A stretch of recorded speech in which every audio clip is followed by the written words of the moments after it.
பங்குனி மாதம் 14ஆம் நாள் 28ஆம் தேதி மார்ச் மாதம் 2025 வெள்ளிக்கிழமை. நம் தீவினைகள் கலைந்து இன்புற வாழ்வு பெற்றிட எல்லாம் வல்ல மதுரை மகாராணி அங்கையர் கண்ணியை போற்றி பாடி வணங்கிடுவோம் வாரீர். நினைப்பதற்கு அரிய பொருளென முனிகணம் வழுத்திட நிறுத்தம் நின்றாடுகின்ற அன்னையே போற்றி. தனித்துவம் வாழ்ந்த நின் தன்னொளி பொழிந்து எனது உளத்தினில் குடிகொண்ட இருளை போக்கிவிட்ட தாயே போற்றி. நிதம் நிதம் தொழுதிடும் அடியவர் துயர்தனை உன் ஜோதி பிரகாசத்தில் வாட்டி பொசுக்கிவிட்டாய் மாதே போற்றி.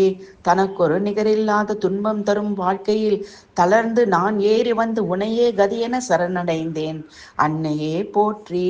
தாவி தாவி வந்த எனை தூரமாம் உச்சியில் தூக்கி வைத்து தளர்வை நீக்கி இன்ப வாழ்வை தந்தாய் தாயே போற்றி.